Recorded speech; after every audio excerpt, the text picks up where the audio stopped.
What's up mga kataba? Hello, hello. This is Mommy Iris in SK Canada. Another day, another vlog. And today's vlog mga kataba, isasagutin natin ang isa sa mga tanong ng ating subscriber, which is, sabi niya, hello po, pwede po kaya mag-work kapag galing ka ng caregiver? Okay mga kataba, sasagutin ko yan. So, pero bago ko sagutin yan, disclaimer lang ma'am po ay, hindi po ako expert at hindi po ako professional, mas lalong hindi po ako manager or director ng isang daycare center. So, pero based po ito sa aking experience. So, pwede naman po, kahit anong background nyo naman po, pwede kayo mag-apply as an ECE educator for as long as meron kayong mga qualifications. So, isa sa mga qualifications na alam ko is dapat meron kayong ECE certificate from, kahit level 1 ECE certificate from the government. So, kung gusto nyo kong malaman kung paano makakuha ng certificate level 1 ng ECE certificate level 1 is pwede po kayong mag-research sa provinces, sa government ng provinces kung nasaan kayo.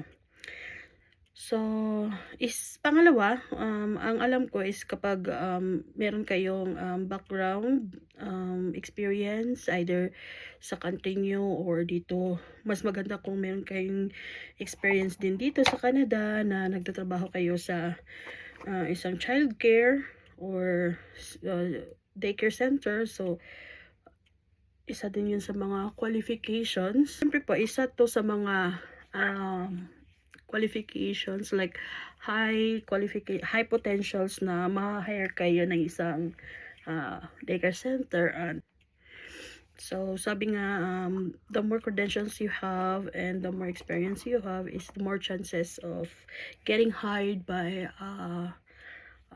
daycare center. So yun lang po base sa aking nalalaman. So may naman pong iba na na-hire sila kahit walang experience, kahit walang credentials, kahit walang certificate,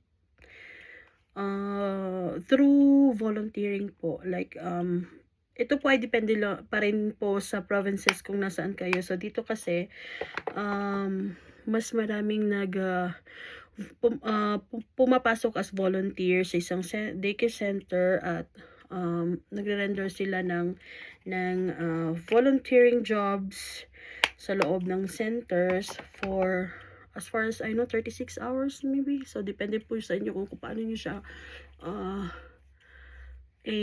gagamitin. Basta pag once po meron na kayang ganon volunteers, natapos nyo po yung volunteering job, yung director po ay magre-recommend sa inyo sa ibang director, or may possibilities po na i-hire kayo ng isang directors pag nakitaan kayo ng qualities or capabilities na kaya nyong mag-work sa isang daycare center. So yun po, yun lang po ang aking mga nalalaman. So kung itatanong nyo kung paano kayo makakuha ng ECE level 1 certificate, ay baka gawin natin yun sa next video. So, yun lang po. Bye! At salamat sa aking mga subscriber. Sa mga hindi pa nag-subscribe, please subscribe, share, like, and comment in my video. Thank you!